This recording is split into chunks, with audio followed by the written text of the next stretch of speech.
Friday. I hope you guys are having an amazing week so far. It's fall, guys. Summer is officially over. I like fall, I don't mind it, but it just means that we're getting closer to cold, the end of the year, and all of those other things. It's also the last full week of September, which means it's also the last full week of Q3, and we're entering into the fourth quarter of the year. For those of you who watch sports, you know that champions and losers are made in the fourth quarter. Like, you'll watch those games where the team will be killing it in the first half and you think it's over. You go take a nap or you go to bed, you wake up the next morning and that team took the saddest L, and you're like, how did this happen?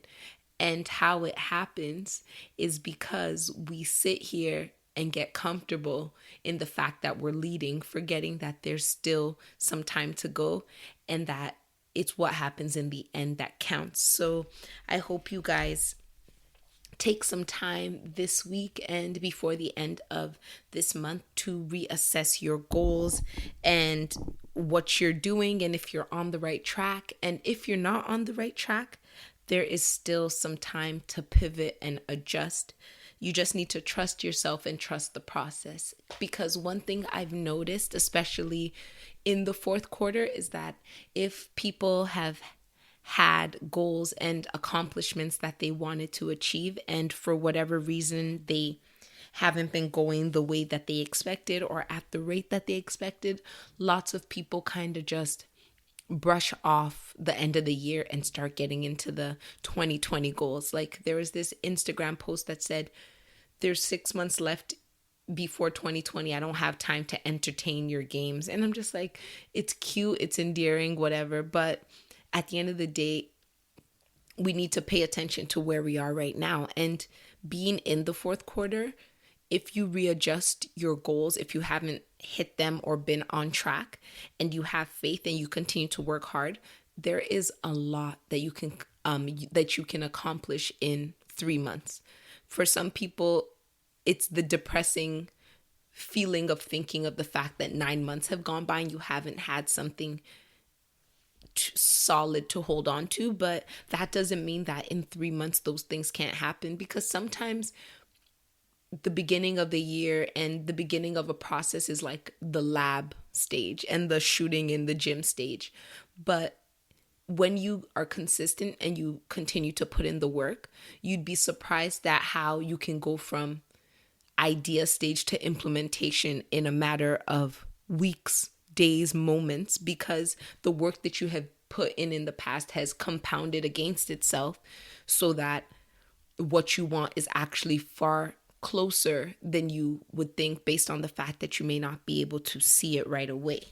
So please, yes, it's time for you to start planning for 2020 and getting things in line, but do not forget about the fact that you still have time in this year and in this final quarter to get a lot done that will even better align you with your 2020 goals. Don't give up and say it's done, because especially also because the last quarter of the year, there's a lot of celebrations and holidays. Like, Thanksgiving is coming, Christmas, Boxing Day, all these times where we spend with family and friends, where we're eating and feeling super chill and sleepy.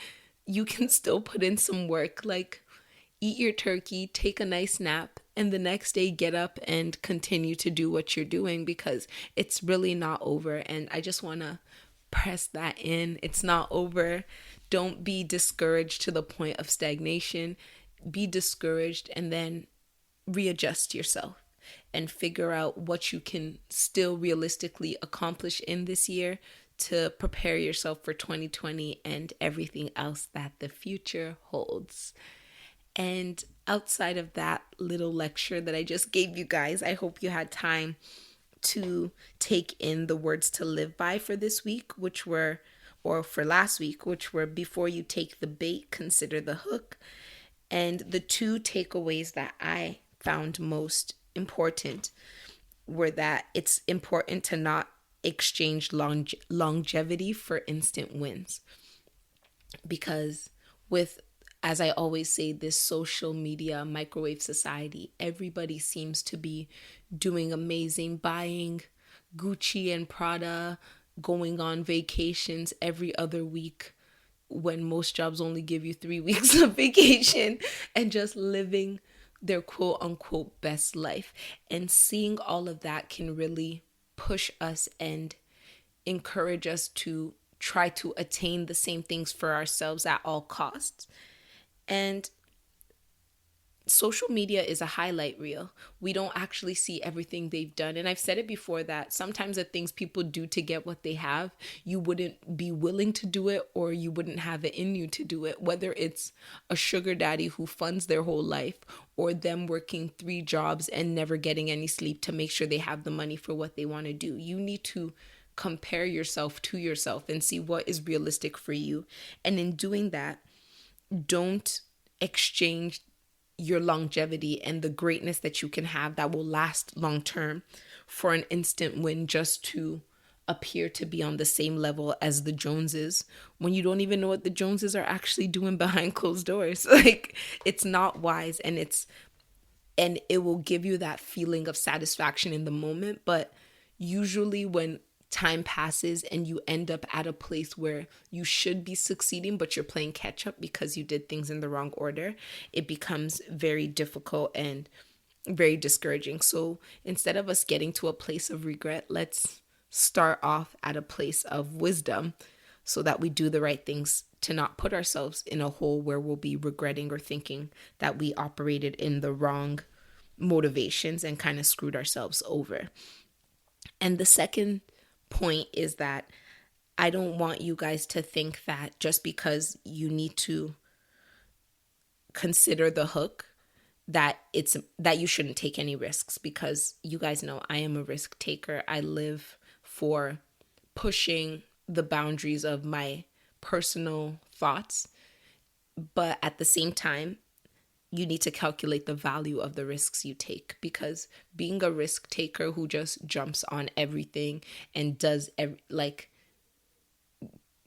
acts now and asks questions later, it can really put you in a sticky and tight situation. So yes, the bait might be beautiful and dangling, but look at the hook. And if the hook is something that you do know you can manage and something that you're willing to take on, then by all means, eat the worm, guys. Like, eat the worm and do what you think will work out best for you. Just make sure that you consider all of the possible scenarios and operate from a place where you will not put yourself at a deficit, or from a place where when regret sinks in, you'll then start to consider, oh, if I had really thought of this, I wouldn't have entered into it. Like, let's not regret. Let's be vigilant and methodical in our behavior so that we constantly operate in a place where we have all the material and necessary information to make the decisions that we're going to make. And with that, I'm going to get right into the talk for this week. And this week, we will be talking about success. So this is another quote adjustment. My first one was the work episode, where I discussed doing what you love and you'll never work a day in your life, and why I believe that quote is misleading and incorrect. And this next quote that I'm going to be talking about is one that many of us have heard from, I'd probably say 4 years old, from kindergarten and from the shows meant for kids. And it's a quote that is used to encourage perseverance. And the quote is, if at first you don't succeed, try again. It's so cute. It's nice. It's encouraging. And as a kid, hearing this really makes you feel like, yep, I should do it again. And it gives you that can-do, non-quitter attitude. But what I find is that this is a half-truth, because doing the same thing over and over again without making adjustments and expecting different results is insanity.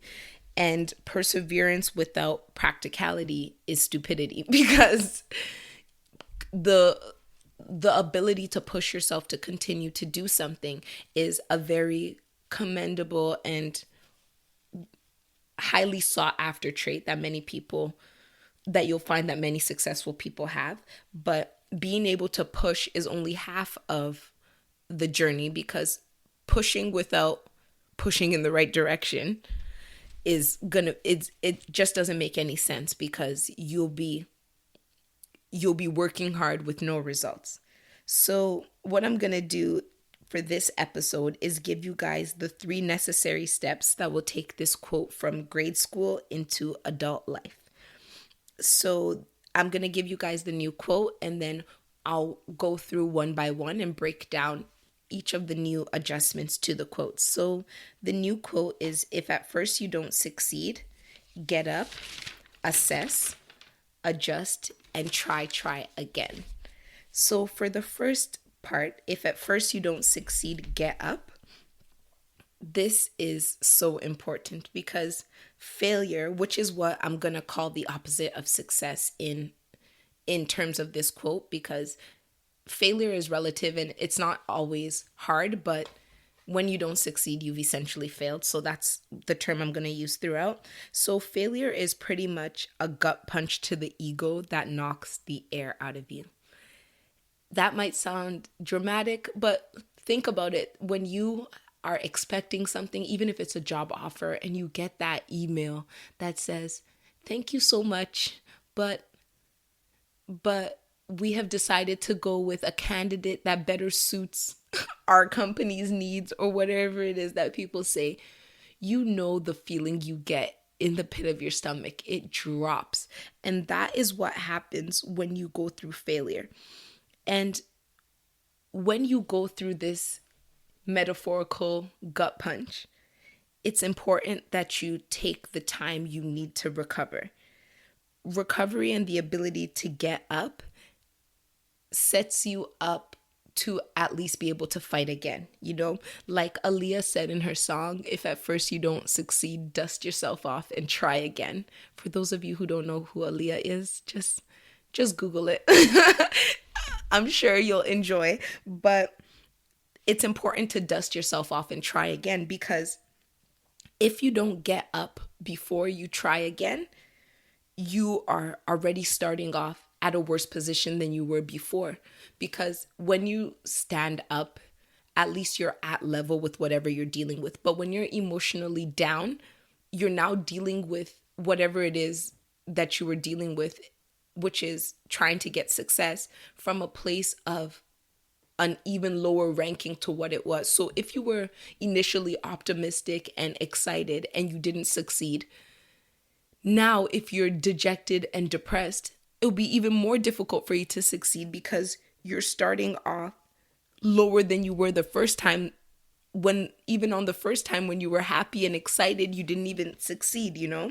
So you need to get up to ensure that you'll be less likely to fail again, because at the least you're starting off from the exact same point where you started off the first time. The second part is, if at first you don't succeed, assess. So this is also a very critical part, because it requires you to take a hard look at the reason why you didn't succeed the first time. This is you really digging deep and looking at yourself and determining what it is that you actually did wrong, and taking the blame that's yours. I understand that there are times in life where our lack of success comes from freak accidents and things that are completely out of our control, like going to do an exam and waking up in the morning with a crazy migraine, or a really bad head flu, or driving to get to an appointment and some shining star decides to hit your car and you can't get there on time. Yes, these happen, but what I found is that most of the time there is some part of the situation where we personally can take the blame for. And it's important, when you don't succeed the way you plan to really sit down and reflect on why it is that you didn't receive the results that you had initially expected and anticipated that you would. And this is why it's important at first to get up. Because if you don't get up and if you don't brush off your ego and brush off the loss that you just took and calm yourself down and recover, it's very hard to even assess what you're doing correctly. Because if you're in a place of ego and anger, you'll find a way to kind of blame your lack of success on external factors like, they hate me. Yeah, it's hard for people like me to get a job like this. Yeah, they took advantage of me, which all can be absolutely true. But it's also important to understand where your power lies in your situation and exactly what you can do to ensure that you don't make the same mistakes when you do finally try again. The third part of the quote is, if at first you don't succeed, adjust. And this is the point where you take the assessments that you made in the previous step and put them into action. This could be making the correct changes, whether big or small. This could be increasing your knowledge in whatever aspect so that you can be better prepared. This is the point where you pivot. It's the point where you turn. It's the point where you add. And it's the point where you subtract. This is where you truly, truly take inventory of everything that you have and tweak it in a way to ensure that you don't repeat the same failure you did. And building upon getting up and assessing, in order to be able to properly adjust, you have to have properly assessed what it is you did wrong. And as I said in the assessment part, in order to do that, you have to have properly calmed your ego down and been prepared mentally to go at whatever it is you want to go at again from an even playing field, at least with where you were the first time. And it's at this adjustment phase where you take the getting up and you elevate it to, I'm not just going to do exactly what I did last time, but I'm going to make necessary changes to ensure that I'm not doing it the exact same way I did last time. So based on progression, I shouldn't get the exact same results that I did last time. And this only is optimized by doing the first two steps. So adjustment period is where you take what you've learned, take your new attitude and put it into action, which leads to the fourth and final step, which is, if at first you don't succeed, try again. This is where you execute and implement with all the right tools. And because if you have gone through getting up, assessing and adjusting correctly, you should have the right tools to better align yourself with the success that you're looking for. But one thing I want you guys to take note of is the fact that it doesn't say, if at first you don't succeed, try again. It says, if at first you don't succeed, try again, letting you know that failure may very well be in the cards for you again. And the reason why failure may be in the cards for you again is because that's life. Like, I don't know how to sugarcoat it or make it sound sweet and endearing.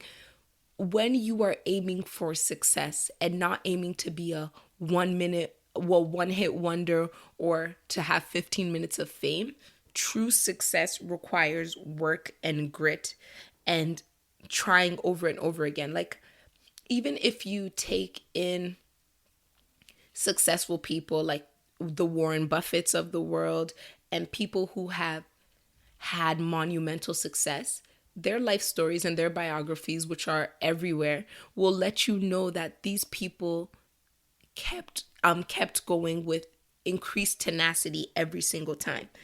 And it might sound discouraging that you may have to try more than once, but what happens is that when you don't succeed, when you get up, when you adjust, when you get up, when you assess, when you adjust, and when you try again, the reason for your failure varies. It's not the same reason as before, because the new steps that you have put in place to ensure your success may now bring about issues and problems that you didn't even see the first time, because they weren't there and they didn't exist because the way you had operated wasn't there and wasn't allowing these things to be brought to the light. So when you now see the new issues that arise that you didn't even know existed initially, and you again get up, assess, adjust, and try again, you're further putting yourself in a place where you can have the success that you want, because it's each time it's just a little tweak. It's a little tweak to get you exactly to where you want to be. So you have to continue to try and try again over and over with these steps in place to assure that you will have the success you want. So just for a recap, the new quote is, if at first you don't succeed, get up, assess, adjust, and try again. I really hope this will help you guys and give you guys some motivation to continue to go and push for the things you want, because I know it's not easy. And I think I say this almost every single episode, that I'm giving you guys ideals, and I know it's not easy. But what happens is that when you constantly hear these realistic steps, subconsciously it gets in your mind, so that next time you don't succeed, yes, you'll feel that gut punch, but it'll be easier for you to recover, and it'll be easier for you to take a look at yourself from a difficult place, because failure sucks. Failure is trash, and it's an unfortunate feeling, but having a fear of failure is truly what makes people stagnant. And the better you are equipped to deal with the failures that you will inevitably face in life, the more likely you are to overcome them and get to your success. Because you'll find that a lot of people who don't accomplish or achieve at the level where you might feel they have a potential for, like seeing someone, maybe people you went to school with who were voted most likely to be successful, if you ever sit down and truly have a talk with them as to why they didn't accomplish what was expected of them, you'll find that a lot of these people went through a failure that truly traumatized and essentially crippled them from being able to act again. And I don't want any of you guys listening to me to have your failures and your letdowns cripple you or put you in a place of extreme self-pity to the point where you can't even push yourself and get up to do what you need to do, because these things are going to come. So we need to be equipped so that when we do take that stumble, we have the strength within us to get up and do what we need to do to get there again and again and again, no matter how many times, so that we will enter into everything that is ordained for us and be our fullest self and utilize all of the gifts and talents that we have on the inside of us. So with all that being said, I really do hope it helps you and that you can listen and play back this episode. I think I'll put the new quote revision in the show notes so that you can probably screen grab it. And I'll probably also put it into an Instagram post so that you can screenshot it, repost it, save it in your phone, and read it to yourself every time you take an L that you felt you didn't deserve.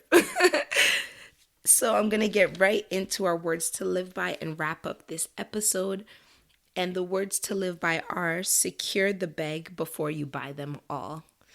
And this is just like a random joke that my sister and I were discussing the other day, by seeing that people were really spending frivolously, especially when you know that they don't have the ability to operate in the spirit of spending at the level that they were. And with 2020 fast approaching, and with the holiday season approaching, I think it's important to remember that treating yourself is important. So don't get me wrong, we have all worked hard, and to not gift yourself or thank yourself for that is unwise in my opinion, because money comes and goes. But with that being said, don't allow the use or the urge to treat yourself in this moment to block you from securing greatness for your future self. And this could be investing, This could be retiring. This could be being in a financial place to have a down payment for when you decide to buy property or move or have a family or get married or anything it is that you want. What I'm suggesting is that you be wise with your money and ensure that, pretty much kind of like the quote, the words to live by for last week, that you don't take today's satisfaction and want it so badly that you do it at the expense of your future self. And that's why it's important, because I'm not telling you to save money or to not treat yourself so that you can do things for other people.